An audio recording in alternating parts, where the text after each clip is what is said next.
بسم اللہ الرحمن الرحیم۔ لکھا ہے کہ ابن زیاد کے ڈر سے لوگوں نے حضرت مسلم بن عقیل رضی اللہ تعالیٰ عنہ کا ساتھ چھوڑ دیا اور خدا کے ڈر کو بھلا دیا۔ آپ اس وقت بہت حیران ہوئے کہ افسوس کہ لوگوں نے دھوکہ دیا اور وعدے کے خلاف کیا۔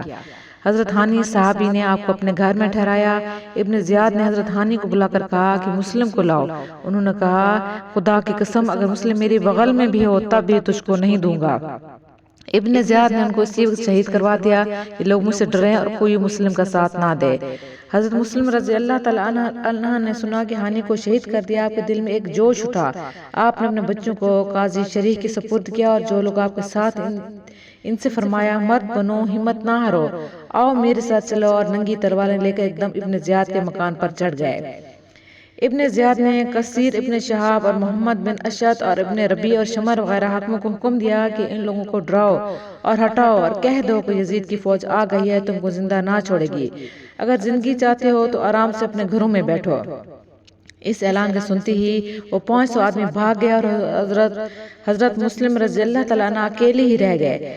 آپ سخت پریشان ہوئے کہ میں کہاں جاؤں، نہ گھر ہے نہ در ہے۔ آپ نے چاہا کہ اس وقت یہاں سے ایک طرف ہو جاؤں اور کسی طرح بھائی حسین کو خبر پہنچاؤں کہ وہ شیعان حسین محبت کا جھوٹا دعویٰ کرنے والا غدار نکلے اور سب نے بیعت توڑ دی اور میرے ساتھ چھوڑ دیا۔ مگر جس طرف جاتے ابن زیاد کی فوج پاتے، آپ حضرت امام حسین رضی اللہ تعالیٰ عنہ کے غم میں رو رو کر کہتے تھے نہ قاصد ہے نہ نامہ ہے نہ پیغام زبانی ہے، کروں کیوں کر خبر تم کو کہ بلائے ناگہانی ہے، میرے آقا تیرا خادم یہاں پر مارا جاتا ہے، خدا حافظ تیرا تو میری دولت کی نشانی ہے۔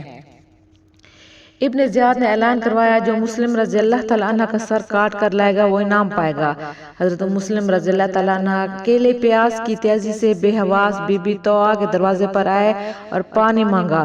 انہوں نے پوچھا آپ کون ہیں، آپ کا نام کیا ہے، گلی کوچوں میں پھرنے کا کیا کام ہے؟ آپ نے فرمایا مسلم میرا نام ہے اور حضرت امام حسین رضی اللہ تعالیٰ عنہ کا چچا زاد بھائی ہوں اور ان کے حکم سے میں یہاں آیا تھا، یہاں کے لوگوں کے بلانے پر مجھ کو بھیجا تھا۔ بی بی طوعہ نے آپ کو اپنے گھر میں چھپا لیا، اپنے بیٹے محمد بن اشعث کو بہت سمجھایا مگر وہ نہ مانا۔ اس نے ابن زیاد کو جا کر خبر دے دی کہ مسلم ہمارے گھر میں ہے۔ ابن زیاد نے تھانے دار کو حکم دیا کہ وہ اپنے ساتھ سپاہیوں کی جماعت لے اور مسلم کو پکڑ لا۔ تھانے دار 300 سپاہی لے کر بی بی طوعہ کے مکان پر جا چڑھا اور چاروں طرف سے مکان کو گھیر لیا۔ آپ نے دیکھا کہ اتنے سپاہی مجھ کو پکڑنے آئے ہیں، غیرت اور ہاشمی مردان کی جوش میں آئے، خیال ہوا کہ بڑی بے ہمتی اور کمزوری کی بات ہے کہ بیٹھے بٹھائے اس بی بی بڑھیا کے گھر سے پکڑا جاؤں۔ مارا تو جاؤں گا ہی مگر ان ظالموں کو مار کر مارا جاؤں تو بہادری ہے۔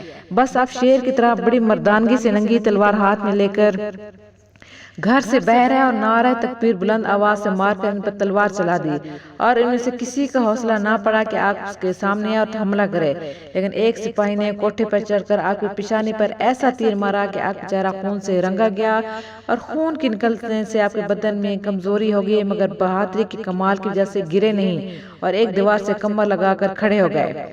ابن زیاد کو معلوم ہوا کہ مسلم نے بہت سے آدمی مار ڈالے تو اس نے تھانے دار کو کہلا بھیجا کہ تو ان سے کہو ہم نے تم کو چھوڑا، جہاں دل چاہے چلے جاؤ۔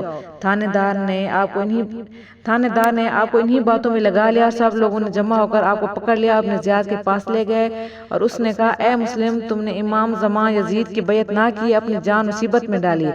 آپ نے فرمایا کہ تو جھوٹ کہتا ہے، امام زمان میرا بھائی حسین ہے مگر تم سب لوگوں نے ان کا حق چھین لیا۔ ابن زیاد غصے میں آیا اور حکم دیا کہ ان کو قتل کر دو۔ اس وقت آپ کی نظر کچہری کے میدان میں پڑی تو دیکھتے ہیں کہ ہزاروں کوفی تماشائی کھڑے ہیں اور میرے قتل کا انتظار کرتے ہیں۔ اس وقت آپ حضرت امام حسین رضی اللہ تعالیٰ عنہ کی طرف سے بے چین ہو کر کہنے لگے اے ہوا تو ہی جا اس طرف، شہزادہ حرم میں جس طرف جا کے کہیو ان سے اے شاہ زمن ہو گیا قربان مسلم بے وطن، اہل کوفہ نے کیے جو جفا، سب کے سب جا کر کہیو بہر خدا آپ ہرگز جانا آنا، اے امام کوفیوں کا ہے فقط دھوکے کا کام۔ الحاصل آپ کو شہید کر دیا گیا۔ روح مبارک آپ کی جنت الفردوس میں پہنچی۔ آپ کے دو بیٹے، ایک کا نام محمد اور دوسرے کا نام ابراہیم تھا۔ ایک کی عمر 8 برس ایک کی 7 برس تھی۔ بڑے ظلم و ستم کے بعد حارث ظالم نے ان کو بھی شہید کر دیا۔